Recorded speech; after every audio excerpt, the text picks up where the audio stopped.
Dinosaur से 200 million years पहले इस दुनिया में कदम रखना, लाइफ में 7 बार ऐसे टाइम से गुजरना जब मौत आपके सामने खड़ी हो, बाकी शिकारियों की निस्बत अपने जैसों से मारे जाने का ज्यादा खतरा।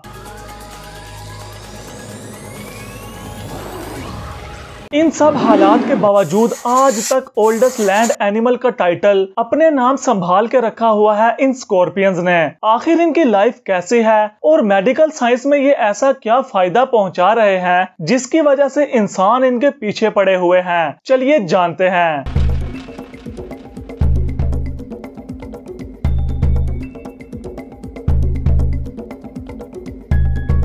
ये वीडियो देखें। इस वीडियो में ये स्कॉर्पियन लकी है जो अपना ओल्ड शेल उतारने में कामयाब हो गया है, बट हर बार ऐसा नहीं होता। वैसे तो शेल उतारना एक नेचुरल प्रोसेस है, बहुत सारे जानवर ऐसा करते हैं और इतना कोई इश्यू नहीं होता, पर स्कॉर्पियंस को ग्रो होने के लिए अपना ओल्ड शेल जरूर उतारना पड़ता है। बाकी सब जानवर अपना शेल उतार कर एनर्जी रिकवर करने के लिए उसे खा जाते हैं। करना तो स्कॉर्पियंस भी ऐसा ही चाहते हैं, पर स्कॉर्पियंस को इसका मौका नहीं मिलता।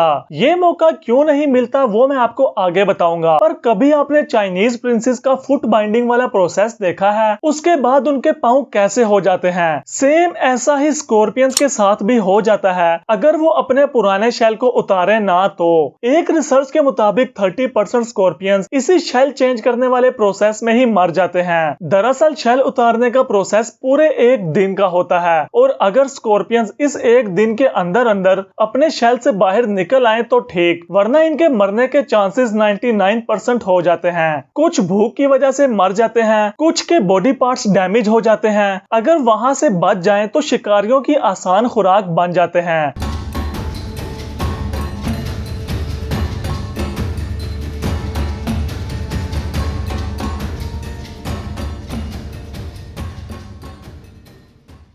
आप शायद सोच रहे होंगे कि जब ये एक नेचुरल प्रोसेस है तो फिर ये अपनी पुरानी स्किन में से बाहर क्यों नहीं निकल पाते। स्कॉर्पियंस रेगिस्तानों में या खुश्क जगहों पर रहते हैं, इसीलिए अगर नमी ना हो तो वो उस शेल में स्टक हो जाते हैं। शेल से बाहर आने में इतनी एनर्जी लगती है कि 30% स्कॉर्पियंस वहीं दम तोड़ देते हैं और जो शेल से बाहर आ जाते हैं वो बाकी एनिमल्स की तरह अपने शेल को खाकर एनर्जी तो ले सकते हैं, पर स्कॉर्पियंस के पास इतना टाइम ही नहीं होता कि वहां रुक कर अपने शेल को आराम से खा सकें। इसकी रीजन होती है मियर कैट्स और दूसरे स्कॉर्पियंस, क्योंकि स्कॉर्पियंस ही स्कॉर्पियंस को खा जाते हैं। अब दूसरे स्कॉर्पियंस इन स्कॉर्पियंस को कैसे ढूंढते और मारकर खाते हैं ये तो मैं आपको आगे बताऊंगा, पर अभी आप मियर कैट्स के बारे में सुने।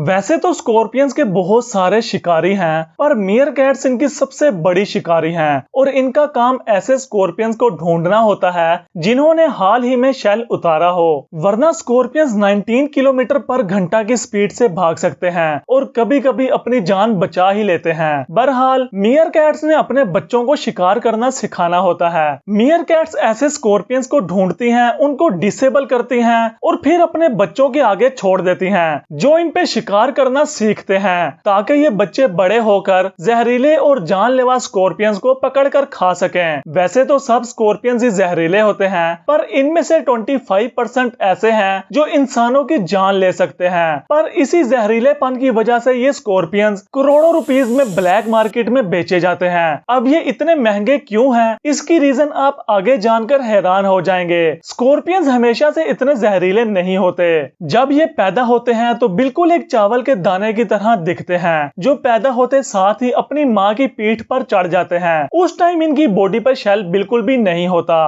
पर आहिस्ता आहिस्ता इनका शेल आने लगता है। फिर एक टाइम आता है जब इनका शेल चांद की रोशनी में ग्लो करने लग जाता है। इसीलिए अगर आपने स्कॉर्पियंस को ढूंढना हो तो हमेशा रात के वक्त ढूंढें, क्योंकि ये ज्यादातर रात को ही निकलते हैं। और अपने साथ एक यूवी लाइट जरूर रखें, क्योंकि ये लाइट में सितारों की तरह चमकते हैं। अब इस चमकने के फायदे रिसर्चर्स को आज तक एग्जैक्ट पता तो नहीं चल सके, पर कुछ थेरीज हैं कि ये इस चमकने की वजह से एक दूसरे को लोकेट कर पाते हैं और अपने शिकार को अपनी तरफ अट्रैक्ट कर पाते हैं। मैंने ऊपर बताया था कि स्कॉर्पियंस एक दूसरे को ढूंढते और मार कर खाते हैं। उसका यही तरीका है। फिर जिन स्कॉर्पियंस ने अपनी स्किन हाल ही में चेंज की हुई होती है उनमें एनर्जी तकरीबन 0 होती है, जिसकी वजह से दूसरा स्कॉर्पियन इनको मारकर खा जाता है। एक बहुत ही अजीब बात मैंने इनमें देखी कि जब खाने को कुछ भी ना मिल रहा हो तो स्कॉर्पियन माँ अपने बच्चों को ही खा जाती है। हालांकि बहुत सारे स्कॉर्पियंस अपने मेटाबॉलिज्म को स्लो करके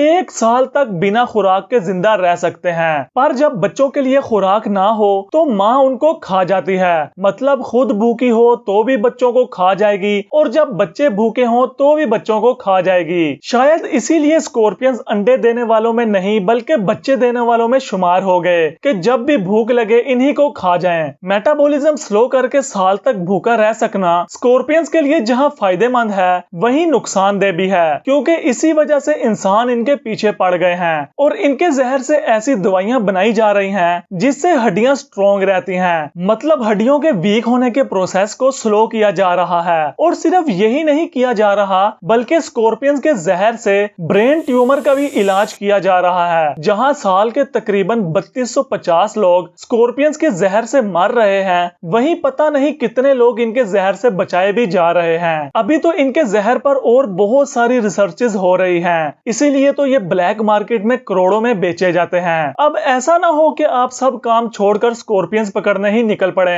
इनको बेचना और खरीदना लीगल नहीं है। ये जो एक स्टडी के मुताबिक 3250 लोग बताए गए हैं, अब इसका मतलब ये नहीं है कि ये सब के सब जहर की वजह से ही मरे हैं, बल्कि इनमें ज्यादातर लोग ऐसे हैं जो सिर्फ पेन की वजह से ही मरे होंगे, क्योंकि स्कॉर्पियंस के काटने पर इतनी ज्यादा पेन होती है कि अगर आपका इम्यून सिस्टम स्ट्रॉन्ग नहीं होगा तो आप सिर्फ इसकी पेन की वजह से ही मर जाएंगे। इनको ज्यादातर अकेले रहना ही पसंद होता है और ये शर्मीले भी होते हैं। और जब मेटिंग के टाइम पे फीमेल ढूंढने का टाइम आता है तो इनको 100 मील से भी ज्यादा ट्रैवल करना पड़ जाता है, कई बार तो उससे भी ज्यादा। फीमेल ढूंढकर फिर उसे अपने डांस से इम्प्रेस करना वो एक अलग नजारा है। अगर आप कभी 2 स्कॉर्पियंस को इस तरह से देखें तो समझ जाएं कि वो लड़ नहीं रहे बल्कि ये मेटिंग से पहले डांस करते हैं और ये डांस मिनटों से घंटों तक चल सकता है। इसी डांस के जरिए ये एक दूसरे को इम्प्रेस करते हैं।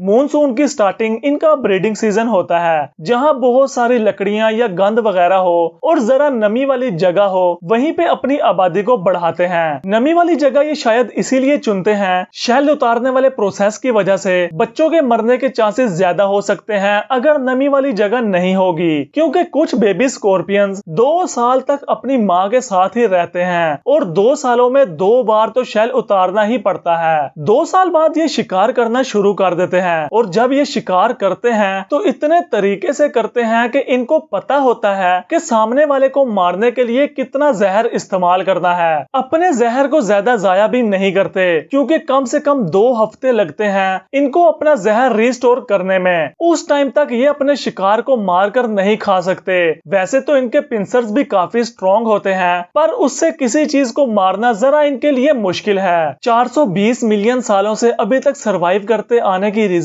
ये है कि स्कॉर्पियन हर तरह के माहौल में एडजस्ट हो जाते हैं। अब चाहे वो बर्फ के पहाड़ हो या गर्म रेत के, ये हर जगह ही सरवाइव कर जाते हैं, क्योंकि जैसे हमारी हड्डियां बॉडी के अंदर होती हैं, ऐसे ही इनका शेल इनकी हड्डियों के तौर पर काम करता है। बस आप समझे कि ये अपने शेल के सहारे ही होते हैं, वरना स्कॉर्पियन शायद एक दिन भी सरवाइव ना कर पाए। सर्वाइवल की बात की जाए तो खतरे के टाइम पे जैसे लिजर्ड अपनी टेल तोड़कर भाग जाती है, ऐसे ही ये स्कॉर्पियंस भी अपनी टेल तोड़ देते हैं। पर अफसोस कि ये लिजर्ड की तरह अपनी टेल को वापस ग्रो नहीं कर पाते। टेल के बिना ये जिंदा तो रह लेते हैं पर ज्यादा अरसा नहीं। क्रैब्स अपनी बॉडी के हिस्सों को रीजनरेट कर लेते हैं। स्पाइडर्स भी अपनी टांगों को रीग्रो कर लेते हैं। फिर पता नहीं स्कॉर्पियंस अपनी टेल को क्यों नहीं रीग्रो कर पाते। पर खैर जो भी है, स्कॉर्पियंस होते तो कूल हैं।